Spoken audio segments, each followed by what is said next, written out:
તમારા વૃદ્ધ પેન્શનના છેલ્લા 3-4 મહિનાથી પૈસા બેંક ખાતામાં જમા થયા નથી? તો આ વિડીયો તમારા માટે ખૂબ જ મહત્વનો છે.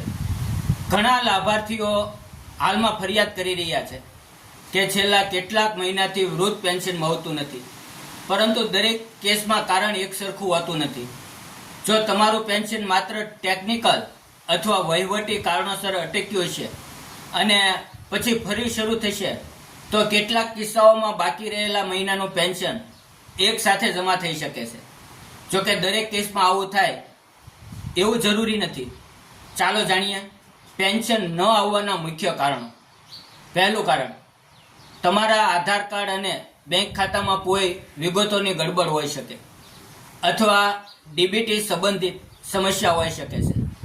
બીજું કારણ, તમારા દસ્તાવેજોની ચકાસણી અથવા રેકોર્ડ અપડેટ કરવાની પ્રક્રિયા ચાલુ હોઈ શકે છે.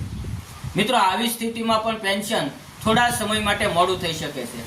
અને ત્રીજું કારણ, કેટલીક વાર વહીવટી પ્રક્રિયા અથવા ફંડ જમા થવામાં વિલંબ થવાને કારણે પણ પેન્શન મોડું આવે છે. ચોથું કારણ, જો તમારા કેસમાં કોઈ જરૂરી માહિતી અધૂરી હોય અથવા સુધારાની જરૂર હોય તો પેન્શન અટકી શકે છે. જ્યાં સુધી તે સુધારવામાં ન આવે ત્યાં સુધી. તો હવે શું કરવું? સૌથી પહેલા તમારા બેંક ખાતાની એન્ટ્રી ચેક કરો. ત્યાર પછી તમારા નજીકના જનસેવા કેન્દ્ર અથવા મામલતદાર કચેરીમાં જઈને તમારા પેન્શનની સ્થિતિ તપાસો.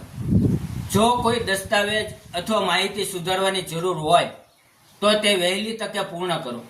મિત્રો, દરેક વ્યક્તિનું કારણ અલગ હોઈ શકે છે, તેથી કોઈ પણ અફવા પર વિશ્વાસ ન કરો અને સત્તાવાર રીતે તમારી અરજીની સ્થિતિ તપાસો. જો તમને આ માહિતી ઉપયોગી લાગી હોય તો વિડીયોને લાઈક કરો, શેર કરો અને આવી જ સરકારી યોજનાઓની સાચી માહિતી માટે ફોલો કરવાનું ભૂલશો નહીં. ફરી મળશું. જય હિન્દ, જય ભારત.